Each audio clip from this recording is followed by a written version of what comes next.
All right, fastest 15 minutes on the internet, fastest 15 minutes in social media, and my name is Judson Powell.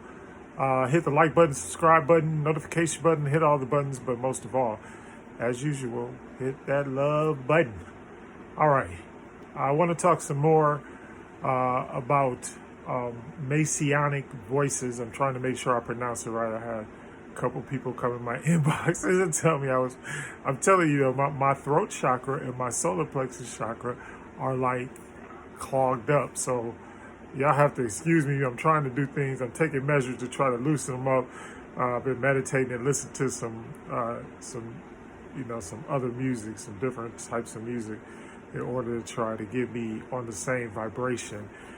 Anyway, but the one thing that I wanted to talk about was that, and this has to do somewhat with Kwame Brown and the Stephen A. Smith situation, and it was just something that he said, and then came behind by the player Craig Hodges. And so one thing that they discussed when they were discussing things, and this is something that I said many months ago, was that you have to listen to the ancestors. And it's important to listen to the ancestors and the elders because the ancestors and the elders already have experience in what we're going through. And so, in fact, they have a lot deeper experience and a deeper understanding about what we're going through. And also, you must realize that, hey, even with all of that, they still made it through. So that's why you have to listen to them. And I know there's a lot of young people out here, and they haven't been taught those lessons. They haven't, as Kwame would say, they haven't been given what mama's cooking. So they haven't experienced mama's cooking.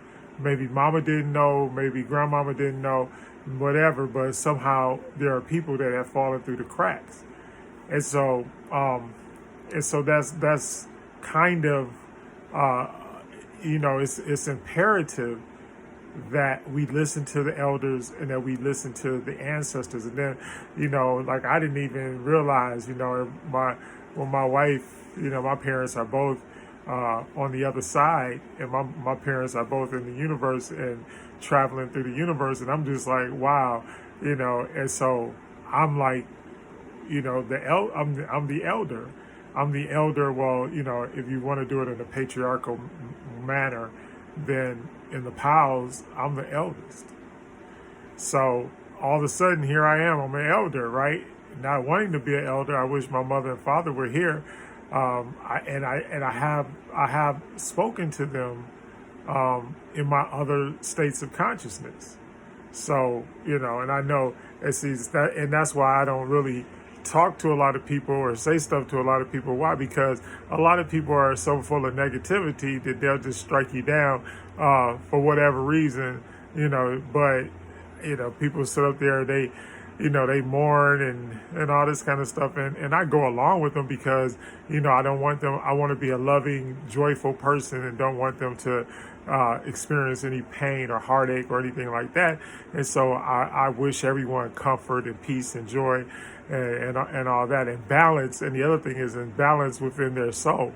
We've got all these people coming out now talking about mental health. And the thing with mental health is meditation. I really believe that anybody that's having mental health issues should meditate and pray. Why and I say that because it works. It works every time. And I've been in situations where that, and I'm sure everybody else has too. I'm not just saying this is an individual thing, but we all get in situations where we don't know how to handle the situation. But the truth of the matter is that through meditation, the answer is there. And remember, we have the Akashic, the Akashic records, which are in the atmosphere. So sometimes, and that's why I tell you, don't discount your, and I don't want to really use the word feelings, but don't discount when you have like a feeling where you're thinking a certain way, and then that feeling tells you that's the wrong way. So when you get those kind of thoughts and that kind of vibration, a lot of times it's the universe telling you or giving you a signal. The other thing, and all the married men, if you're married and your wife tells you something, I'm here to tell you, listen to your wife, because women are conduits between the spiritual and the physical world. So, so they are closer. That's why you have more women in church than you have men, because they are closer to the spiritual realm than we are, and they understand the spiritual realm better than we do. No matter what you call yourself, how much you study, and everything like that, if your wife says, "Don't do that," then don't do it, because 9 times out of 10, what's going to happen is it's going to end up getting you in trouble because you didn't listen to her. And I know, everybody want to jump on me and talk about, but the Kemetic system was not a patriarchal system. They had a pharaoh, a king. They had a pharaoh, but anything that you see depicting the pharaohs, he was always led and guided by his queen. That's why when they invented the game of chess, that's why in the game of chess, the woman, the queen, can move basically any direction she wants to, and the only move that she can't make is like the knights move. She can't move like the knights can move, but every other move on the board she can make it. So, so you need to take heed of that. And a lot of times we have, and I was talking to, or I was inboxing one of my daughters, and she was asking a question about, her kind of like her pride and her ego and her high-mindedness and all this kind of stuff. Should I go in that direction because it's like I'm proud of myself, or should I go in another direction, and just go hard and work and keep working and continue to work? And I was like, look, go hard, because the one thing that I know is that pride and ego and all of that kind of stuff, high-mindedness is heads to a downfall, because you don't think that you can do any wrong. And I have to check myself. I really have to check myself all the time about that. And it's not that, and it's not that it happens all the, it happens all the time, but I don't always react to it. So I've gotten better as I've gotten older with that. It's a work in progress type deal. But if you can like get yourself into a situation where those type of things don't bother you or they don't affect you anymore, then you'll live a lot better life. So, and then the other thing that that Kwame and them were talking about was being a Gichi, and so it was funny because most black people don't want to, they don't want to refer to themselves as Gichis. And I remember there was a character in one of the Bill Cosby, Sidney Poitier movies it was played by Harry Belafonte, and his name was Gichi Dan.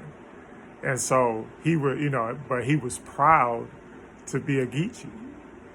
And so, and I kind of understand the sentiment, so the thing I'm trying to get at is that we got so many black folks walking around like trying not to be African, and we got and in certain places we have whole countries and cultures that do not want to be African.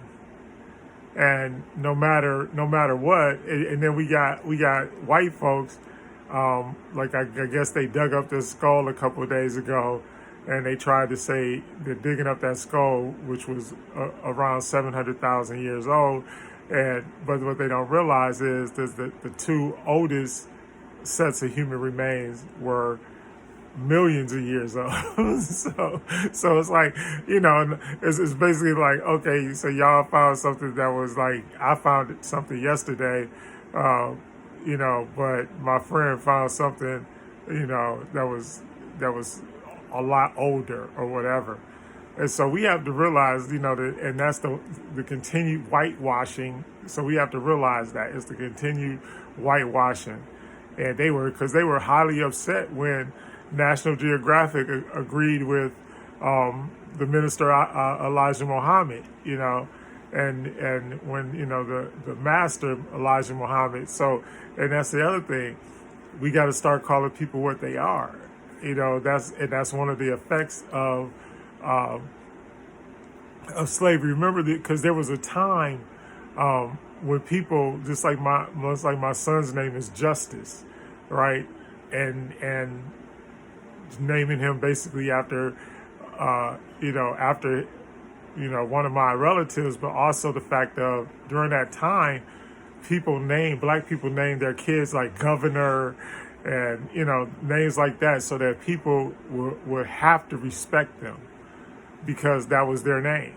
So if I name you governor or justice or, what have you, a judge, all kinds, whatever, master, those type of things. So if I named you that, then people would have to call you that, and then that would manifest in your life, or at least better than what it would manifest if you didn't have that name.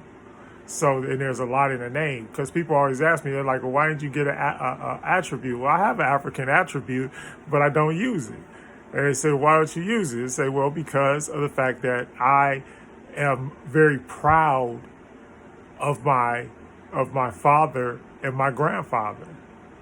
I thought they were great people and great men. So and they named me after them. So why would I change my name? Because it would be on a level of disrespect to them. And then I remember when Bobby Hemmett was still alive, and I was listening to one of his lectures, and he was like that the whole attribute thing didn't really matter, because you're going to get what you're going to get from the universe no matter what your name is. And so that was one thing that I remember him lecturing about one time. And then because there's all these people that they change their name and everything, but what they don't realize is that sometimes generational, we are, and that's the other thing, the terminology of generational curse is overused, right? Because get rid of some stuff, but then you got to start action. You cannot live in the past. That's the main key to breaking a generational curse. Is just stop doing what you're doing or what your family did. If you realize that something is a negative to your family, then just stop doing it. I mean, it's simple as that. Change your mind, make up your mind. Hey, look, we're not going to do this anymore. From now on, we're going to do it like this. And that's where being able to speak to the elders and to the ancestors is vital.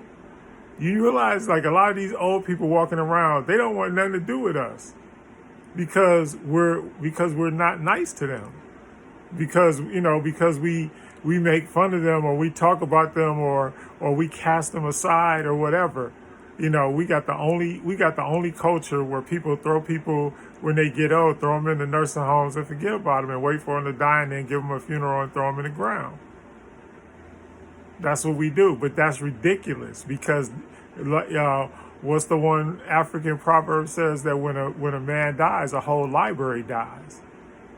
Because you're losing all this wealth of knowledge and information and just circumstances that they can tell you about and how they dealt with the circumstances of their life. But if we don't listen to them and if we don't seek out their wisdom and their knowledge, then all it does is when we bury them, it goes in the ground. So that's why I never changed my name, because I was like, wow, these two dudes got a lot of wisdom. More, way more, I give them credit, way more than I do. But the stuff that they taught me helped me to survive a lot of different things that people tried to do to me.